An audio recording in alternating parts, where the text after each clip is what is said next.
de vuelta y ya estamos conectadas con Victoria Freire. Ella es socióloga y coordinadora del Observatorio de Géneros y Políticas Públicas, además de referenta de Nueva Mayoría Frente Patria Grande. Y estamos ya, como decía, conectadas para charlar con ella. Te damos la bienvenida, Victoria, acá tu tocaya Victoria y Carmen, te saludamos. Hola, ¿cómo están? ¿Cómo andan? Muy bien. Acá todo perfecto y muy agradecidas por tu tiempo para poder charlar con vos. Y bueno, acá te damos como la intro, Carmen. ¿Cómo estás, Victoria? ¿Todo bien? Para charlar. Bien, sí, muy bien, todo tranquilo. Y muchas gracias también por el contacto. No, por favor, gracias a vos por tomarte el tiempo para hacer esta nota. Bueno, hay muchas novedades, ¿no?, que han surgido en los últimos días. Ahí te vemos, ahora sí. Quería preguntarte un poco sobre cómo tomaste esta decisión de las últimas horas de postergar por segunda vez, ¿no?, de parte de la Cámara de Diputados el tratamiento de la ley por la legalización precisamente del aborto. Sí, efectivamente hay una nueva postergación de la reunión con Sergio Massa, que es presidente del bloque de diputados, y no es una señal positiva. Y aunque sabemos que el proyecto de ley y el reclamo por el derecho al aborto siempre se encuentra sujeto a una serie de especulaciones, ¿no? Y efectivamente hoy discutimos si es el momento, si no es el momento, si hay que esperar, si el contexto de pandemia. Es algo así como las discusiones que teníamos en 2018, pero reeditadas en una situación que por supuesto cambió muchísimo. Pero recuerdo que en ese contexto también se planteaba que discutir el aborto podía implicar una cortina de humo por la grave situación económica. Hoy la pandemia y también los indicadores sociales en muchos casos señalan que esto no es una urgencia. Y lo que plantea la campaña por el derecho al aborto justamente es que es urgente que se comience a debatir el proyecto de ley, que se pueda abordar en comisiones. Han habido también algunas señales positivas en ese sentido, de que hay voluntad. Por supuesto, por parte del Ejecutivo, lo supimos en el inicio de este año, pero también por parte de quienes están a cargo del bloque del Frente de Todos, de comenzar un tratamiento en comisiones que puede llegar a ser plenario. Todavía falta que esta reunión, que exista, digamos, la confirmación concreta respecto de cuál va a ser la agenda propuesta para el tratamiento de este proyecto de ley que impulsa la campaña por el derecho al aborto. Y nosotras, como las feministas, activistas, quienes estamos comprometidas con esta causa, por supuesto, estamos muy atentas a las novedades que se puedan producir y señalando que efectivamente es muy importante y es urgente el tratamiento del proyecto de ley de interrupción voluntaria del embarazo, porque durante todo este tiempo, aún en este contexto de pandemia, las mujeres y las personas con capacidades de estar siguen abortando, siguen poniendo en riesgo su vida cuando eso sucede en condiciones de clandestinidad y sin contar con los recursos suficientes. Hay hoy un respaldo muy grande, sobre todo en algunas áreas del gobierno nacional y del gobierno de la provincia de Buenos Aires, en términos de el protocolo de acceso a la interrupción legal, el acceso al método medicamentoso, pero sin ley eso no es suficiente, no alcanza, no llega a todos lados, y por eso es tan importante que se pueda avanzar en este reclamo. Lleva muchísimo tiempo, pero que en estos últimos años tomó fuerza muy grande. Bien, mencionabas este contexto, ¿no?, de pandemia. Me interesa saber también un poco sobre el trabajo que vienen llevando adelante, ¿no?, en el Observatorio de Géneros y Políticas Públicas que vos coordinás de manera general. ¿Cuáles son los indicadores que se han evidenciado, ¿no?, en los sectores más vulnerables, que incluyen principalmente a las mujeres y disidencias?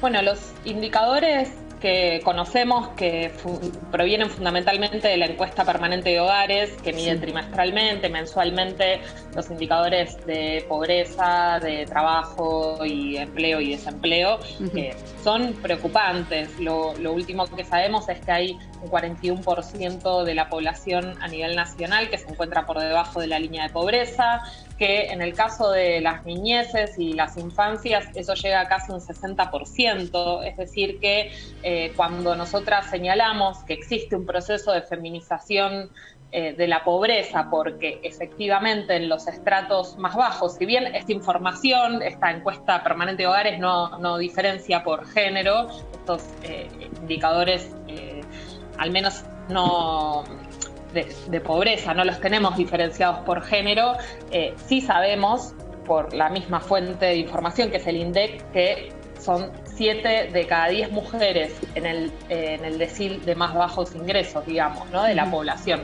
Son 7 de cada 10 mujeres y esa proporción se invierte en el decil, o sea, en el 10% de la población con mayores recursos, donde son solo 3 de cada 10 mujeres, ¿no? Entonces, por ese dato que es estructural, que no tiene que ver con estas circunstancias, sino que viene de hace mucho tiempo, lo que señalamos es que existe una feminización de la pobreza, que también debemos agregar que es una infantilización de la pobreza, ¿no? O sea, quienes más sufren también son las personas más jóvenes, y eso se traduce incluso en los indicadores de desempleo. Quienes tienen el indicador más alto, que supera el 25%, son las mujeres menores de 29 años.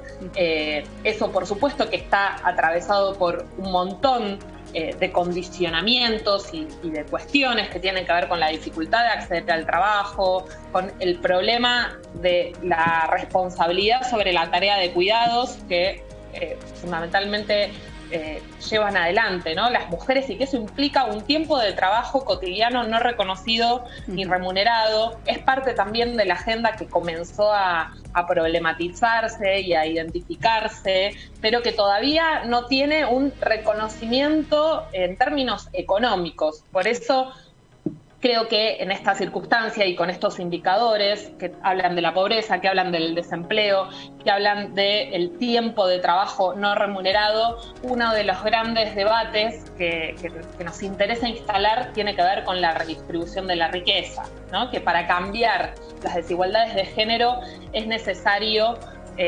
distribuir la riqueza con perspectiva de género, que es necesario pensar en programas y políticas que den respuestas económicas. En ese sentido, recientemente se ha anunciado por parte de ANSES y del Ministerio de Géneros, Mujeres y Diversidades que existe un programa que se llama Acompañarnos, de ayuda económica y acompañamiento para las mujeres que sufren violencia de género y que no tienen un trabajo, ¿no? Un salario que es equivalente a un salario mínimo vital y móvil. Ese tipo de programas son fundamentales. Necesitamos más de eso, necesitamos que no sea incompatible con otras ayudas que hoy existen, como es el ingreso familiar de emergencia, que también, esto es un dato que analizamos, el 56% de quienes cobran hoy el ingreso familiar de emergencia son mujeres. El 70% de quienes cobran el Potenciar Trabajo, que es un programa de desarrollo social también con el objetivo de complementar otras tareas, ¿no? Lo que era antes el salario social complementario o el Hacemos Futuro, distintos programas para la inserción y el desarrollo de programas y de cooperativas. También la mayoría son de quienes lo cobran son mujeres. Por eso es importante identificar que las políticas públicas tienen que tener perspectiva de género, porque efectivamente son las mujeres, las identidades disidentes, las que están hoy más afectadas por las dificultades y las consecuencias que trae la pandemia, los 4 años de políticas neoliberales, la falta de trabajo, y es ahí donde hay que incidir para que haya condiciones elementales de igualdad, porque de otro modo las brechas continúan aumentando, las brechas salariales, las brechas de ingreso que hace tiempo analizamos, que existen en los sectores urbanos y existen en aquellas personas que tienen un acceso al empleo formal, pero que son mucho mayores en los barrios populares y en los sectores que no tienen acceso a trabajo con derechos, con garantías y condiciones básicas de vida. Bien, Vicky, en este sentido también entiendo que desde el espacio político que vos integrás, estaban presentando el proyecto de ley de emergencia de género, ¿puede ser? Sí, el proyecto de ley de emergencia en violencia de género fue construido por la UTEP, que es la Unión de Trabajadores y Trabajadoras de la Economía Popular, que es un conjunto de gremios que nosotras desde el observatorio, desde las organizaciones además que acompañamos, que somos parte de ese proceso de construcción en la economía popular, apoyamos porque, en primer lugar, es interesante destacar como una central de trabajadores y trabajadoras de los sectores populares, es decir, de la economía popular, está formulando una propuesta, una herramienta para justamente atender ante las situaciones de violencia que propone construcción de mayores refugios para la atención, equipos interdisciplinarios. También propone subsidios habitacionales para aquellas mujeres y personas en situación de violencia, propone que haya aumento de la AUH para aquellas mujeres que no tienen resuelto un ingreso laboral suficiente, propone también el acceso al salario social complementario para aquellas personas que no lo reciben. Es decir, creo que es de destacar, en primer lugar, que los gremios, que los sindicatos se involucren con estas discusiones y con el planteo de estas políticas que tienen que ver con la igualdad de géneros, porque es en el empleo, es en el tiempo de trabajo donde se expresan las mayores desigualdades, en el acceso incluso a determinados puestos, la falta de licencias, la falta de lugares de cuidado. Está totalmente involucrado a discutir qué pasa en el mundo del trabajo, en qué áreas se insertan las mujeres y en qué áreas no. Ustedes saben que hay ámbitos y rubros que están feminizados, como el de la docencia, el de la salud, el de la limpieza. Son todas justamente áreas que hoy podemos decir que son esenciales, ¿no? Son servicios esenciales, fundamentales, básicos, están feminizados y son los que tienen y perciben una menor cantidad de pago por horas, una menor remuneración por la hora de trabajo. Si comparamos cuánto percibe una maestra comparado con una persona de igual calificación en un rubro masculinizado, como puede ser la industria, la construcción o el transporte de carga, vamos a encontrar que el valor hora de esos puestos feminizados es mucho menor que el valor hora de aquellas áreas que están masculinizadas. Todo eso está detrás de las brechas salariales. Por eso discutir el mundo del trabajo, los derechos, las licencias y los recursos, el tema de los cuidados es fundamental para realmente llevar adelante transformaciones. Y esta herramienta, este proyecto de ley, lo proponen justamente las trabajadoras que se encuentran en las últimas escalas del mundo laboral, ¿no? Así como están las empleadas domésticas, que son en el 98% mujeres, la mayoría de ellas no registradas, la mayoría de ellas debajo de la línea de pobreza.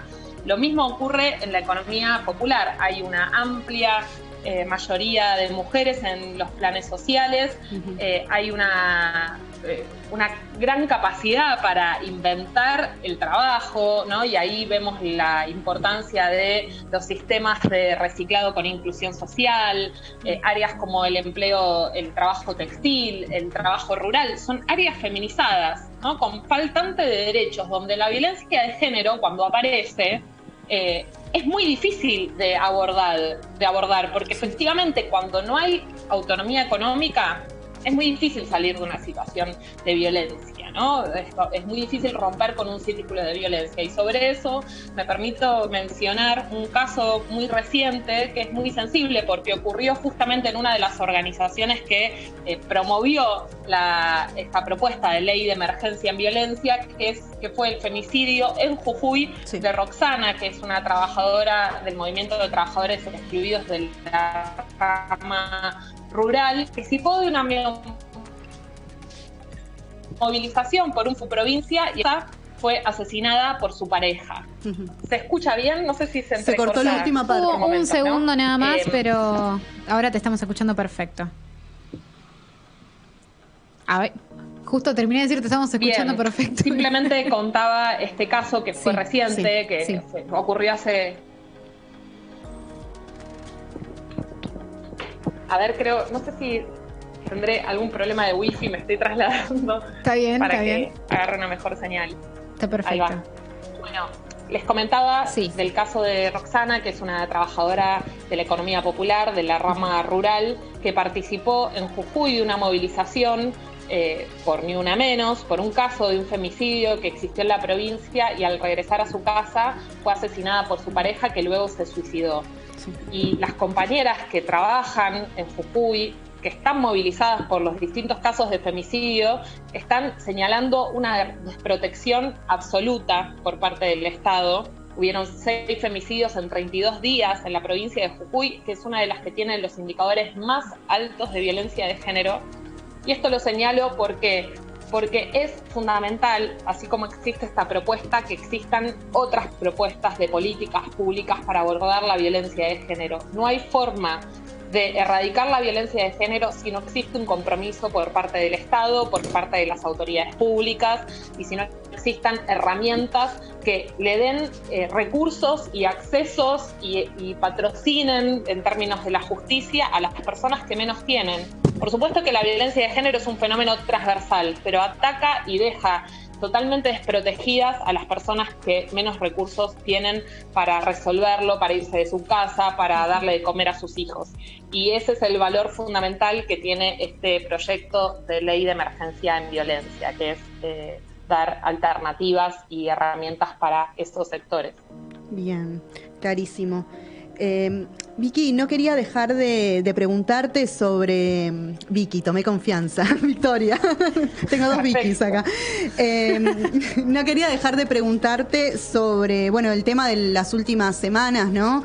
El proyecto Artigas, por un lado, este proyecto agroecológico que vienen presentando, ¿no?, desde los trabajadores de la economía popular. Que bueno, leí, ¿no?, que proponen justicia, verdad y reparación con los pequeños campesinos y pequeños productores. Y por el otro lado, bueno, tenemos esa vertiente interna familiar entre Dolores Echeverre, siempre digo mal el apellido, y su familia, y a su vez, bueno, los grandes propietarios, ¿no?, entrerrianos. Quería saber tu postura al respecto. Sé que estuviste participando en la movilización de hace unos días en la rural. Sí, bueno, el caso de Dolores Echeverre en particular, y en primer lugar ella como denunciante, me parece que fundamentalmente lo que hace es poner en evidencia una trama compleja que existe en nuestro país, una realidad donde algunas familias tienen la propiedad sobre amplias extensiones de la tierra, donde esas familias, ¿no?, muchas veces o en la mayoría de los casos se rigen a través de códigos y pautas totalmente abusivas hacia los trabajadores y trabajadoras, pero también hacia, en este caso, el interior de la familia. A Dolores la despojaron de su derecho a la herencia a través de métodos fraudulentos. Ella se ocupó durante 11 años de registrar y documentar toda una serie de estafas que llevó adelante los hermanos Echeverre, donde se destaca fundamentalmente Luis Miguel Echeverre, que fue ni más ni menos que ministro de Agroindustria durante el gobierno de Macri, fue presidente de la Sociedad Rural y que actualmente se encuentra apostado en la puerta de la estancia Casa Nueva, donde está Dolores y están los integrantes del proyecto Artigas, sin dejar salir ni entrar a ninguna persona, ni siquiera provisiones para poder alimentarse, cuando rige, según lo que estableció hace algunos días el juez Flores, una orden perimetral, una restricción de cercanía hacia Dolores, porque Luis Miguel Echeverre también es denunciado por situaciones de violencia de género y fundamentalmente por amenazas concretas hacia su hermana y su familia, hacia sus hijos y hacia los integrantes del proyecto Artigas. Sin ir más lejos, para dar una muestra de la profunda prepotencia que llevan adelante y que tienen estos sectores, se convocó y está circulando una convocatoria en redes a la aviación entrerriana, es decir, los aviones que fumigan, que tiran glifosato, a surcar el espacio aéreo de la estancia Casa Nueva para amedrentar a Dolores y a quienes se encuentran en la finca realizando un proyecto agroecológico, reclamando una porción de la herencia de Dolores que les fue arrebatada, que les fue despojada y que ella decidió donar en un 40% al proyecto Artigas. Eso es, en resumen, el cuadro de situación, ¿no? Y creo que hay varias cosas interesantes. En primer lugar, como este caso, que muchas veces y en algunos medios se lo presenta como un problema familiar, ¿no? Parece que fuera simplemente una riña entre hermanos. Claro. La capacidad que tuvo Dolores de convertirlo en una causa pública y política, ¿no? Que pone en evidencia las desigualdades profundas que existen en el campo y la lógica totalmente patriarcal y violenta. La ley 26.485, la ley de protección contra la violencia de género, establece entre una de sus modalidades la violencia económica o patrimonial, que se puede ver en los casos en los cuales uno de los casos más comunes tiene que ver con los embargos, ¿no? que se producen cuando las mujeres deciden denunciar que sus parejas o exparejas no están pasando la cuota alimentaria. Eso es uno de los casos de violencia económica más recurrente, más evidente, que quienes logran judicializarlo y ganar esas causas, bueno, les permite acceder al embargo. Pero no todas tienen la posibilidad de judicializar y llevar adelante ese tipo de recorridos. En el caso de Dolores, el reclamo, el despojo que ella denuncia tiene que ver con el derecho a su herencia, y ella decidió que esa causa no solo la iba a llevar al plano de la justicia, que está actualmente realizando su procedimiento legal, sino que decidió colectivizarla y construir este proyecto Artigas, que es un proyecto nuevamente para trabajar la tierra sin agrotóxicos, con un fin que repare, y ahí aparece esta idea de la reparación y de la justicia, porque pretende compartir el acceso a la tierra con un montón de trabajadores y de trabajadoras rurales que hoy no tienen ni una parcela en la cual producir, y que es uno de las más grandes e históricas injusticias en nuestro país. La falta de acceso a la tierra, teniendo tantas extensiones para poder trabajar y producir, para poder hacerlo de forma sustentable, sin agrotóxicos. Una de las cosas, de las fotos que circularon incluso en este tiempo de la estancia, es la cantidad de envases de glifosatos acumulados, ¿no? Porque este conflicto también devela eso, que está pasando en una provincia como Entre Ríos, donde la mayoría de los chicos y de las chicas crecen con problemas de salud vinculados al uso de agrotóxicos. Y esas son las cosas que este conflicto de alguna forma está empezando a poner en evidencia, porque no se conocen y en general la mayoría de las veces por la impunidad y la prepotencia de estas familias no sale a la luz. Victoria, te tenemos que despedir en este momento, pero la verdad es que ha sido un placer charlar con vos y escucharte, hablar sobre todas estas cuestiones de actualidad con toda esa información. Así que una vez más, gracias por tu tiempo y bueno, esperamos un nuevo contacto en el futuro. Muchas gracias. Muchísimas gracias a ustedes, es un placer. Nuestro. Estábamos charlando con Victoria Freire, que, bueno, como contábamos recién, es socióloga, coordinadora del Observatorio de Géneros y Políticas Públicas y referenta de Nueva Mayoría Frente Patria Grande.